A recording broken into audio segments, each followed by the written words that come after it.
बरोबर आहे, बोला ना. घरात आहे का? घरात कोण आहेत? आता तुम्ही महापौर कार्यालय महापौर ऑफिसला जाओ. सलीम मंसूरी बोल के जो उन्होंने हमको पार्टी ने बनाया था, डायरेक्ट हमारे पास कोर्ट ऑनरेबल कोर्ट की कॉपी आ गई. तो हमने देखा ये तो जगह में हमारा गार्डन है, तो उसका जब डिस्कवरी किया तो अभी हमने फिर गार्डन डिपार्टमेंट से एक लेटर भेजा भाई अपना कुछ इधर काम हो गया. तो उन्होंने लिखी दिया कि इधर काम हमारा हो गया. तो ये 2016 से मैटर चल रहा है और गार्डन 2002 में और 2004 में और 2007 में खर्चा किया है. तब किसी को ऑब्जेक्शन नहीं था खर्चा करने का, क्योंकि हम कब्जेदार थे. अभी भी हम कब्जेदार हैं. अभी हमारी तरफ से पूरी कोशिश है कि ऐसा गार्डन पब्लिक को पहले मिला था वही गार्डन अपने को बनाने का. अगर as per the honourable court के बाहर तो कोई काम नहीं कर सकता. उनके जैसे ऑर्डर आएंगे उनको रिक्वेस्ट करेंगे भाई हम कब्जेदार हैं, वही सब आगे का जैसा जैसा प्रोसीजर होता है. मगर अपन गार्डन के लिए बचाने के लिए टीएम की पूरी कोशिश करते हैं. तुम्हाला बोल दे चलो भाई ध्यान माहिती आहे डिटेल सर. पण बोल. शानू भाई, ये गार्डन अगर मनपा के अंडर में था तो इसकी जो है मेंटेनेंस क्यों नहीं की गई थी और ऐसी स्थिति में क्यों आया? किसकी लापरवाही थी? क्या कैसे कब्जेदार इस पे हुआ और विवाद कैसे हुआ इस जमीन? ये ब्रिज बनने के लिए, रोड वाइंडिंग के लिए सबसे मामला हुआ जब से गार्डन की दिक्कत ज़्यादा हुई, क्योंकि बाउंड्री वॉल तोड़ दी गई. और जो मंसूरी है उनका और महाराष्ट्र शासन का कोर्ट में लड़ाई थी, लेकिन कोर्ट ने मंसूरी को ताबा देने के लिए ऐसा आदेश दे दिया, निकाल मंसूरी के फेवर से आए. लेकिन महानगर पालिका को उन्हें पार्टी नहीं बनाई थी. ये जो खर्चा किए महापालिका ने किए और ये महापालिका के ताबे में जगह. स्थानिक के जबी के नगर से उन्हें कुछ फॉलोअप नहीं था, किसी ने कुछ मिसकम्युनिकेशन गैप की वजह से ये तकलीफ हुई. उनका कहना था कि जो है सुरमे परिवार से उन्होंने ज़मीन कई साल पहले खरीदा था. अगर उन्होंने जगह ली है तो कोर्ट को साबित करे. और महापालिका ने खर्चा किए तो महापालिका ने एक बार खर्चा कर दी तो महापालिका की जगह हुई. जब ये गार्डन था तो फिर कैसे टूट गया है? महापालिका उस वक्त ध्यान क्यों नहीं? महापालिका मैं बताया ना आपको, ब्रिज बनने के लिए, जब ब्रिज बनने के लिए इसके वॉल टूट गया. वॉल टूटने के बाद इसका केस चालू था.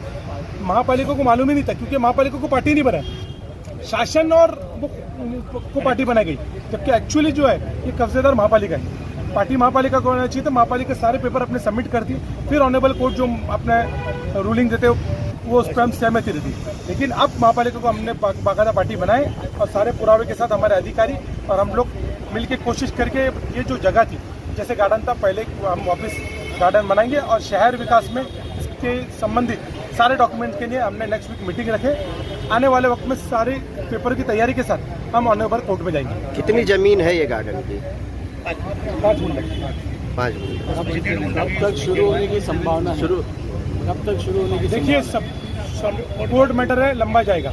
लेकिन जैसे आज ये जगह ही हमारी नहीं है, हम कोशिश करके पहले इसको हमारे ताबे में लें.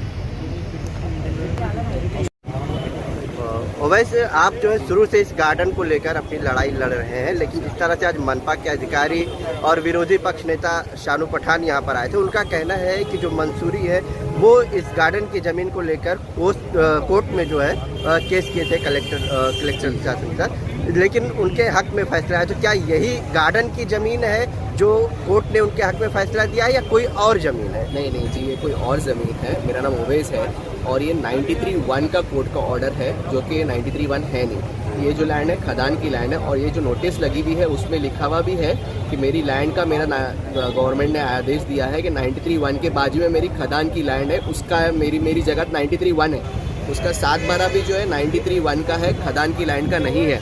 तो मेरे हिसाब से देखिए कैसा टेक्निकली है, लेकिन मेरे हिसाब से ये बहुत क्लियर लैंड है और इसको इमीडिएटली डेवलप करना चाहिए. और क्योंकि महानगर पालिका की 20 साल से है और ये कंटिन्यू रहेगी. हाँ, लेकिन इसको कोर्ट ने जो फैसला दिया है जो ज़मीन के बाद, वो ज़मीन कहाँ है? वो ज़मीन बाजू की है, जो बाजू की बिल्डिंग है, वाई जंक्शन वाली बिल्डिंग है, वो ये नहीं है, वो ये जगह नहीं है. और उसने नोटिस पे भी लिखा है कि मेरी जगह 93(1) है और वो खदान के बाजू की है. ये नहीं बोल रहा है खदान मेरी लैंड है. उसने एक सर्कुलर लिया है कि जहाँ पर कलेक्टर से उसने लिया है कि ये जो जगह है इधर पे मेरा झोपड़ा था तो मेरे नाम पे कर दो, लेकिन यहाँ पर कोई झोपड़ा था ही नहीं, तो एविडेंस था ही नहीं। अब जब 20 साल से गार्डन की लैंड है तो झोपड़ा कहाँ से होगा? कल को मैं भी बोल दूँ गार्डन खरीद लिया तो नहीं खरीद सकता ना सर। 20 साल से ये गार्डन था। लेकिन जो मनपा के अधिकारी यहाँ पर आए थे उनका कहना था कि ये इस जमीन को लेकर जो है उसने केस किया था और मनपा को इसके बारे में जानकारी नहीं। देखिए, मैं इस चीज़ को 2017 से फॉलो अप कर रहा हूँ और जहाँ तक मेरी रिसर्च है ये 93(1) नहीं है और ये खदान की लैंड है, तो ये इस पे केस नहीं है। ये लैंड पे बाजू वाली लैंड पे जो पीछे की 2 बिल्डिंग है उस पे केस है और उसके बेस पे उसने जीता है। इस लैंड पे नहीं जीता है, इस पे रिजर्वेशन नहीं है। गवर्नमेंट की, महाराष्ट्र गवर्नमेंट के अंदर खदान की लैंड आती है। प्रॉपर्टी आम लोगों के फायदे के लिए रहती है। हालांकि ये सरकारी प्रॉपर्टी था और 2002 से जब मैडम नगर सेविका थी तभी यहाँ पे एक नगर सेवक निधि में से गार्डन बना के दिया था, जहाँ पे बुजुर्ग लोग, बच्चे लोग यहाँ पे आके खेले और ये एक पार्क था, अच्छा खासा पार्क था।